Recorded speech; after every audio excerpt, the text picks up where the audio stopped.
Hello TENZ people, thank you so much for having me along. My name's Matt Hart and I'm the founder of Better Ideas Faster. So good to be doing this little piece for you. Sadly we couldn't be together at the event, and so they've asked to do these little pieces to camera.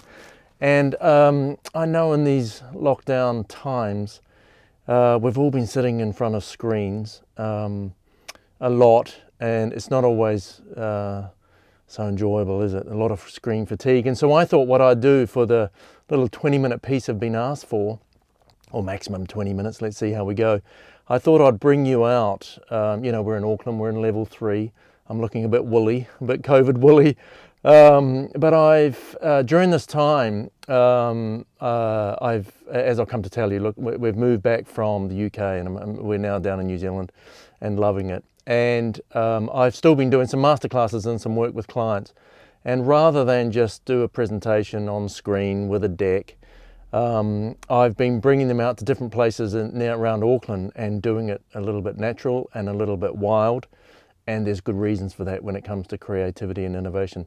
So I thought, why not do the same thing? I know, you may be seeing some of these presentations online and they can just be on screen, or they can just be a PowerPoint or a deck and take you through it. I thought, why not let's you come with me. We'll go for a walk out here at the beautiful wilds of Karikari, and we can talk about this thing of creativity and innovation, how important it is for our children in schools, and what that means for future-proofing their talents for our youngsters and next generations.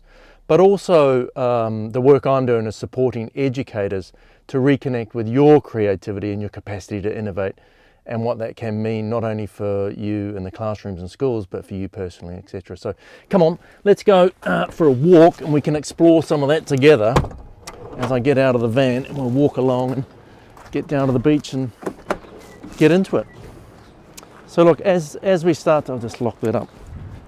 As we start, I'm just going to walk around here and then get to the track that's going to take us down to the beach. Let me give you my background just really quickly to set the context for how I've come to be doing this. So as I said, I'm the founder of an innovation agency called Better Ideas Faster, or BIF. And what that stands for is, the work I do has been, for 20 plus years, been helping all kinds of organizations, film, TV, FMCG, governments, just so many different kinds of organizations who do all kinds of different things, use creativity and innovation to solve problems, grab opportunities and create new value, both within the organization and obviously in market. So that's the work I've been doing commercially. But about 5 years ago, maybe more, actually more, I was invited to work with Cisco. This is how it started with me getting into education. I was invited to work with Cisco in San Francisco, who deliver a global ecosystem of technology learning. There's a whole story behind it. They fund it, they give it away to partner institutions who take the programs they've developed and offer it to students. And of course they use Cisco Kit to learn how to become essentially networking specialists, and they get a degree, they get qualified in it, they take it into the world. I teamed up with Cisco to start to look at the future of education and what would be required, and how critical to that education, or the future-proofing talent that these kind of kids who are doing their programs would need, is not just the skills of technology and using data. It was the skills of critical inquiry, creative thinking, problem solving, innovation. And so how could we marry up what I do with Cisco's technology programs? And we alighted on a proposition called global problem solving, that the future-proofing skills of becoming a global problem solver was essentially about marrying creativity, creative thinking, doing and being, with technology, and that would be the future that would underpin so much work and opportunities and careers that young people could do. So that's how I started. But as we got into that work, sort of Sir Ken's Robinson area of, is education really supporting kids and creativity and imagination, we started to look at the future horizons of what different levels of education would be. And you could really see that the need to really develop and nurture our kids into their creativity was essential. And I, at the time, had young children, young daughter who was 4 or 5 years old, and she was about to enter the education system. And having investigated it and looked at it, especially what was going on in the UK, you could see that as soon as she started school, that start would happen where she would start being slowly but surely educated out of her creativity. And I thought, well, I'm an innovator. I do this work around the world. Surely there's something I can do as both a parent and an innovator. And I, as part of my work, I train hundreds, thousands of people in the skills of creativity. Surely I could translate some of that and help nurture her into her creativity. But of course, how? How do you do that? Like, even as a parent, and my wife's a family therapist, etc., etc. It's like, is playing Lego enough? Is drawing, is reading creativity, etc., etc. Anyway, long story short, I lighted on this, and I better speed this story up. I started calling her an ideas girl. It really worked. It's kind of validated her creativity. I wrote a story about that. We produced a book. She went in and told her teacher that my dad's written a story about me. He asked me to come and read it to the class. And I said to my team, look, rather than just read a story, why don't we create something that I can do, like treat these young people like we would an enterprise project and do some problem solving. So use the story to inspire the kids to do some problem solving and have them apply their creativity to those problems. We did that, and it was a knockout. It was absolutely, I can feel myself get a bit choked up about it. It was really moving to see these kids grab hold of this inspiring story about them being, their superhero power was their capacity to solve problems. Read the story, said that they're all ideas girls and ideas boys, or BIF kids as it became, and then that they could then workshop through this process and then get all of them to present their ideas.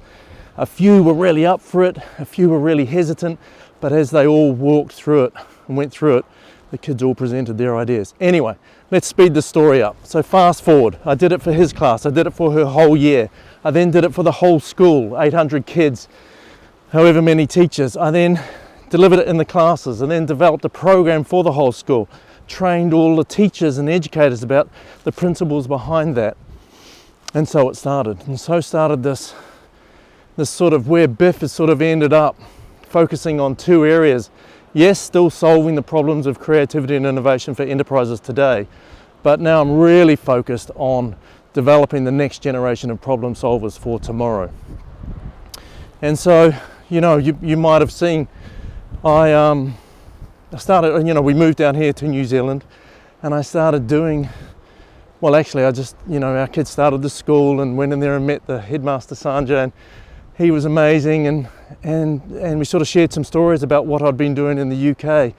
He said, that sounds brilliant, why don't you come and do it here for us? And so I started doing some of that work, trained the teachers, etc., and had some friends at TVNZ, and they came and did a little show on what I was about and what I could be bringing back here.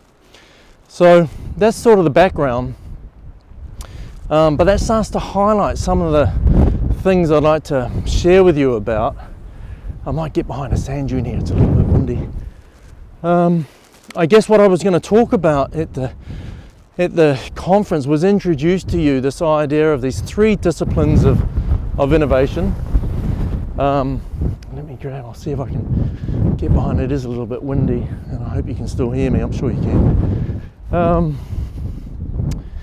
I did a masterclass out here for a client, and they had to write some stuff. I'm doing this DIY. I had a friend come out here, and a good friend of mine, Ian, film it for me, and I used the sand and wrote down in the sand. It would have been neat to do that, but let me just sit down here and we'll get into it. Isn't Karikari beautiful? It's just amazing to be home here. Okay, so I don't know how long have we been going? 9 minutes. So let me talk to you a little bit about the BIF method, because I think that's what I was going to get into a little bit, and about why and how that's so important for education. So when I said I've been an innovator working around the world in my own company, my own agency for so long, I developed a method for innovation that coalesced 3 disciplines. And those disciplines are fundamentally new ideas, people and their capacity to create and think and do and be creative, and then culture and purpose.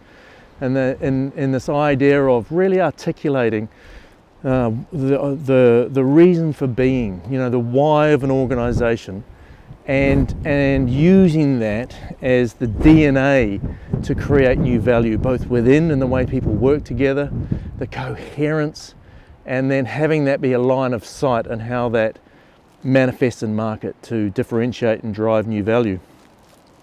And so as I started to learn to be an innovator and learn innovation, there's a story behind that, but I ended up really fortuitously getting a role in an innovation agency in London when I first arrived there back in '97. Who knew you could have a job having ideas? And I had a very peripatetic sort of journey through my 20s of lots and lots of different jobs. Anyway, I got this job in an innovation agency, and I was under probation. There's nothing in my background could prove that I could do this, but I really connected with the guy there, and he said, look, come and have a go, and we'll put you on 6-month probation and see if you can prove yourself. And where I had to start was at the coalface of innovation, which is working with clients to solve their problems, which generally is around brand and product and service and propositions and what's happening in the marketplace, and innovating to drive new ideas that could derive new value for either customers or consumers, or, as I ended up doing, fan innovation. Over those 6 months, I excelled. I just found my fit in the world of how my sort of unconventional sort of way of thinking and looking at the world could find and add value to those projects, and the way that we would use process. As I started to learn that it's about translating the scientific method of hypothesis, exploration and discovery into a way that we can a process for creating new ideas and making the best of those ideas happen, which include insight and ideation and test and development, and then programs to launch those ideas. I did a lot of that work. I was very successful, and then you start to when you're working with teams and clients in organizations, what's really curious is people's inability to be creative. And there's lots of reasons for that, in terms of if you're using brainstorms as creative confidence not being the right forum for a lot of people to express their creativity. But actually it's more fundamental than that, in that we as adults, unless we know different and unless we invest in our capacity to be creative, it atrophies over time. Not only is it challenging to hold on to that creativity through education, as we grow older, the neuroscience, and so I got really fascinated in the brain science of creativity, where it happens, and the 4 different states of creative of brain states that inform both the way we think during the day, the way and the spontaneous moments of creativity, what's happening at night in our dreaming brains, etc. And then, so, started to do this work to sort of educate people back into their creativity and give the confidence to apply it together with others at work. And then the third element, as I mentioned, is this, how do you create ways of working for that creativity to manifest and realize itself at work? And that's through this thing we call culture. So the systems, the structures, the processes, the beliefs, the value sets, the mission, the vision, and the purpose that inform disparate groups of people coming together for a single purpose to do amazing things in the world. Organizational purpose. So I was working in this area of innovation around these 3 disciplines, and my insight was to see that they were inherently connected, that they weren't disparate and disconnected. And so I ended up setting up my own agency to explore the notion that you could, and this is what became the BIF method, you could connect those things such that you could work with people on and use the process of innovating new ideas is the context to unleash people's creativity and apply it on those projects. And as you started to do that work, you could then positively impact the culture from within the organisation about the way people were working. And that became known as the BIF method. And so I started delivering that for lots and lots of commercial clients. But what that looked like I started to realise when I got into education is that the BIF method could work to unlock creativity in the school context and education context in much the same way, both for educators, but then also repurpose that work to deliver new value for schools. And so what I was looking to do, and this is where it came, I told you that little story about my daughter and doing the early work in the classroom and the school context.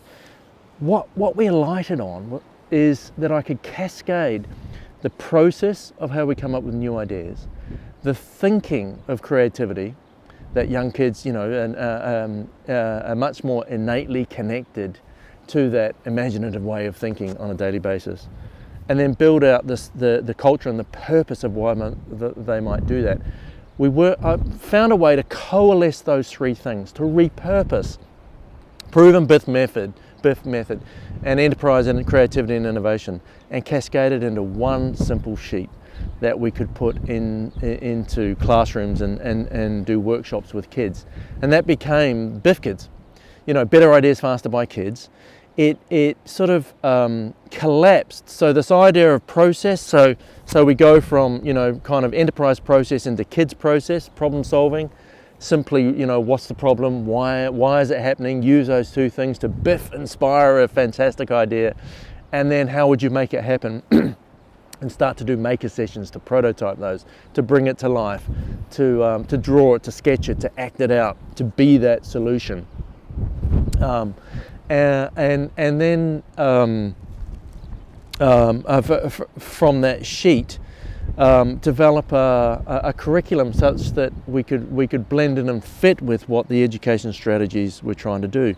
So down here in New Zealand, what became really interesting working with schools is some of the government strategies about quite a number of things. Just to mention the importance of critical inquiry-led learning, the importance of local place-based learning, and anchoring kids in what's going on around them, and then also supporting educators to be able to deliver this and translate it in ways that work for them in whatever they're doing in the classroom. And so that's what we've been working on. My goal now is to build out a curriculum. I've been working with the UN and really interested in the Sustainable Development Goals, seen them as sort of the to-do list of the world. These 17 big areas that the world needs to solve. And kids get really, I was quite nervous to introduce that to kids, but kids get really, they don't, finding a way to introduce quite meaty problems to kids in a play-based way that they can take on, localise it here. So an example with Ponsonby Primary, we've been doing the whole year, we've been doing Goal 14, Life Underwater, and introducing that in a global context on why it's so important, the importance of oceans to the planetary health, etc., but then localising that to the Waitemata. And then also working to, we've got this program called Kaikeakatanga, guardianship of the future. And so you're sort of weaving in local place-based learning through the lens of the Waitemata, a Maori worldview that's really important in Te Reo, and schools bringing that in, but bringing in that discipline of Western creativity and innovation, the neuroscience of thinking with innovation processes, and sort of mashing that all together into extraordinary experiences for kids. And so what I'm trying to do now is, or what I am going to do, is the goal for next year is to work with more and more schools to keep translating BIF and supporting educators to reconnect with your innate creativity first and foremost, to implicitly feel the benefit of that, and then be confident to take that into the classroom, building on the confidence you already have clearly. And then secondly, to develop a curriculum that can facilitate local place-based learning. So we're going to get on the road next year around all of New Zealand, working with different schools who are leaning in. So anyone who's really interested, please get in touch. And we'll be delivering, capturing those local place-based workshops with kids around nurturing creativity, doing problem solving, putting it into the classroom, or weaving that around some sort of kaikeakatanga as well, etc. But capturing all of that and scaling that and supporting that through digital technologies.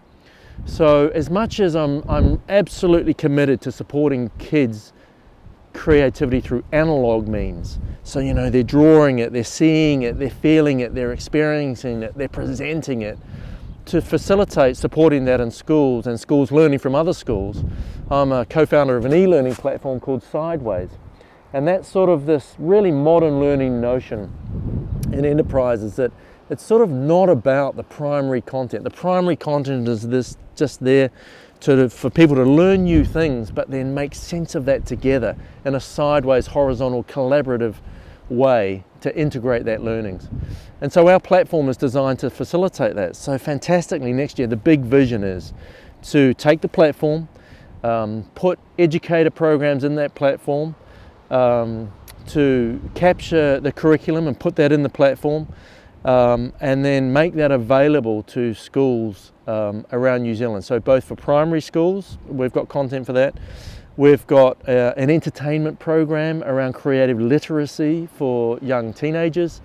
And then really, my real passion too is I've translated a 10-week mastery program that we do for enterprises into a 20-week, it's called BIF 101. It's the 101 learnings that I really am passionate about giving young people, year 13, I guess, and young apprenticeships, etc.